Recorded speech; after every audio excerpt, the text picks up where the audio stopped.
La épica del tiempo es el más reciente título publicado por el Centro de Estudios Ernesto Che Guevara y la editorial latinoamericana Ocean Sur, como parte de un proyecto que se extiende ya por más de una década.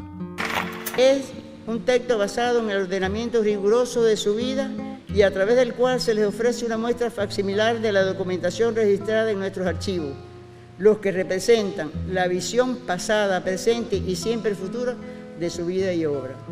Creo con toda sinceridad que el trabajo realizado en la épica del tiempo nos ha devuelto al Che en una obra maravillosa, al sobrepasar nuestras expectativas y satisfacer nuestras aspiraciones. Que es una especie de libro de divulgación, pero también algo pedido por muchas personas que quieren tener en sus manos archivadas los facsimilares de documentos, y con ese mismo criterio de división por etapas, desde la juventud hasta Bolivia, lo hemos dividido, y en cada una de esas etapas, además de una breve introducción de por qué se persiguen estas cosas, poner los facsimilares. Es un poco una biografía en imagen y en documentos, transmitida por el Che mismo. El ordenamiento y la transcripción rigurosa de todos y cada uno de los documentos que el Che conservó a lo largo de su vida ha sido la simiente de este proyecto editorial.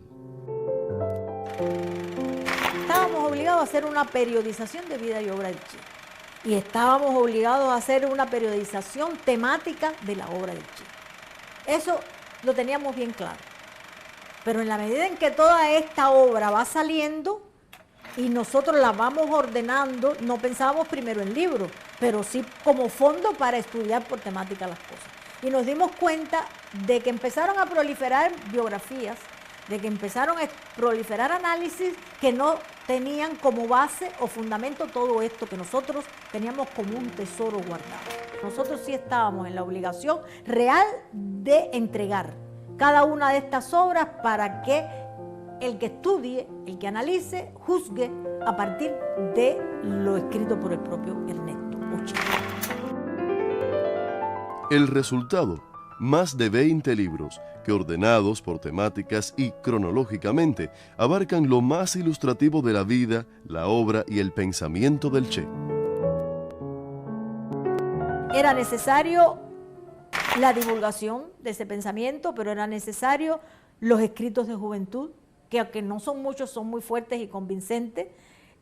La filosofía como una de las materias esenciales presentes en toda su obra, bien sea política, sociológica o como fuere. La filosofía, desde mi punto de vista, es el esqueleto y la base de ese pensamiento. El pensamiento político del Che, no tengo que decir que es esencial entenderlo. El pensamiento económico, porque además si él, no solo porque fue ministro de Industria o porque prefirió en parte trabajar y estudiar la economía como una necesidad obligada para arrancar y avanzar en el desarrollo del socialismo, también él tenía un gusto particular por la economía.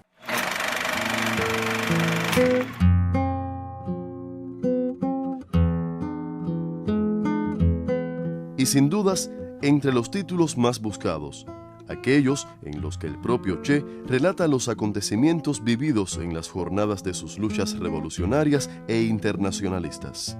Memorias que se distinguen por la síntesis y el apego a la verdad histórica. Tal es el caso de Diario de un combatiente, que recoge íntegramente los momentos irrepetibles de la lucha armada en Cuba desde la llegada del yate Granma a las costas cubanas el 2 de diciembre de 1956 hasta el triunfo del 1 de enero de 1959. Voces conocidas que el miedo se extraña. Una caja de balas. ¿Qué soy? ¿Médico soldado o soldado y médico? Eso soy. Las balas, las cargo. Un golpe terrible me arrodilla y el rastro quemante de una bala acaricia mi cuello. Me dieron. Voy a morir.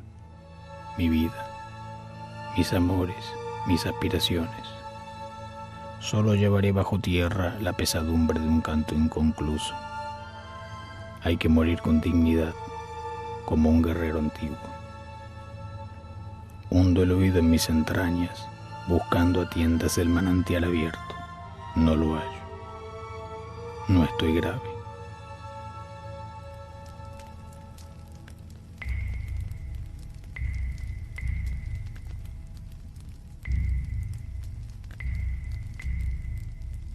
sobre los aviones que pasan, sobre el silbido de los proyectiles y el ay de los heridos, flota mi bautismo de fuego y de derrota. Días amargos de dispersión fueron los siguientes, hambrientos, sedientos, con la fe quebrada, en grupos iban sin rumbo por la manigua. Algunos claudicaban y rendían sus armas. Grandes compañeros morían asesinados. Pasaban los días y al fin se reunían los dispersos. Fidel marchó al frente de la minúscula guerrilla. Vio donde nadie se atrevía siquiera a espiar. Vio el triunfo en aquellos días de derrota y su fe maravillosa en las fuerzas del pueblo nos impulsó a todos. Ya vamos por un proyecto de más de 25 títulos que creemos que si no hemos logrado la totalidad de, no podemos decir ni vanagloriarnos de que publicamos la obra completa, sí tenemos la satisfacción de haber publicado una buena parte de ella desde el Che mismo, sobre todo entregándole a los estudiosos o a los que quieran leer su obra documentos inéditos que nos permiten integrar toda la visión que se pueda tener de esa vida en esa obra.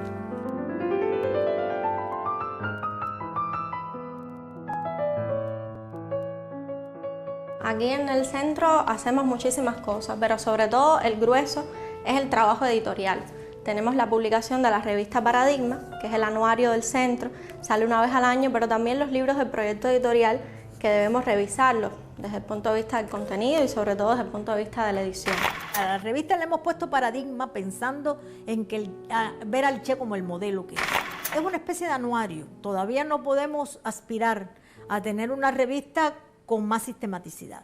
El trabajo con documentos y fotografías originales es todo un reto en el emplane, en la preparación de la revista.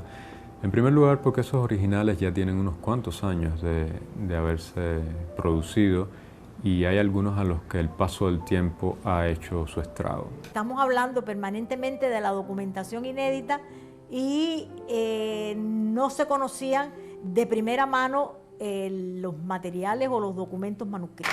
Entonces, esa revista tiene esto. La copia digitalizada tenemos que, sin alterar nunca la forma original, intentar devolverlo lo más cercano posible a su forma original, a su forma primaria de ese documento. Ese es uno de los trabajos, en realidad el trabajo que más tiempo toma a la hora de preparar la revista. La hemos dividido en secciones para que el lector pueda conocer qué hace el centro, cuáles son las temáticas fundamentales del pensamiento del Che. Cada uno de estos números, vamos por el 6, elegimos la temática de cada uno de ellos y entonces la hemos dividido en pensamiento vivo del Che, le hacemos una cronología con relación a la temática, los autores que escriben acerca de la temática de la revista, que se va seleccionando tanto nacionales como internacionales. Tenemos otra sección que es desde dentro del centro, que hace el centro, con donde escribimos, estamos obligados a escribir todo. Y por supuesto hay una final entrevista de fondo sobre un personaje que estuviera vinculado a la temática de la revista y que hubiera interactuado o trabajado con el Che. Luego está el trabajo editorial que tiene que ver un poco también con compaginar, es decir, lograr imbricar cada uno de esos elementos visuales con el momento del contenido textual al que se está refiriendo. Un trabajo que a pesar de ser con una figura que vivió hace ya un tiempo, tiene una actualidad muy grande, porque es una figura cuya presencia es constante en la vida cotidiana. Entonces, por eso te permite no solo un trabajo teórico, que es lo que muchas veces pasa, ¿no? Que uno se queda enclaustrado en una oficina o en una biblioteca en la lectura, sino que te permite también traducirlo constantemente a la práctica. Mientras planifica su futuro, comienza a esbozar un libro que quedará inconcluso. Es una crítica al manual de economía política de la Unión Soviética. Sabe que causará polémica. Al prólogo lo titula Necesidad de este libro. Desde la aparición de El Capital, los revolucionarios del mundo tuvieron un monumento teórico que esclarecía los mecanismos del sistema capitalista. Las conmociones sociales y los conflictos provocados por el reparto del mundo entre las naciones imperialistas dieron origen a la Primera Guerra Mundial y a la Revolución de Octubre. La enorme cantidad de escritos que dejara Lenin a su muerte constituyeron el complemento indispensable a la obra de los fundadores. En sus últimos años, Stalin ordenó la redacción de un manual que fuera asequible a las masas y tratara todos los temas de la economía política hasta nuestros días. Al comenzar un estudio crítico del mismo, encontramos tal cantidad de conceptos reñidos con nuestra manera de pensar que decidimos iniciar esta empresa, con el mayor rigor científico posible y con la máxima honestidad. Cualidad imprescindible esta última, porque el estudio sereno de la teoría marxista y los hechos recientes nos colocan en la posición de críticos de la Unión Soviética. Al dogmatismo intransigente de la época de Stalin le ha sucedido un pragmatismo inconsistente. En el curso de nuestra práctica y de nuestra investigación teórica, llegamos a descubrir un gran culpable con nombre y apellido: Vladimir Ilich Lenin. Tal es la magnitud de nuestra osadía, pero quien tenga la paciencia de llegar hasta los últimos capítulos de esta obra podrá apreciar el respeto y la admiración que sentimos hacia ese culpable.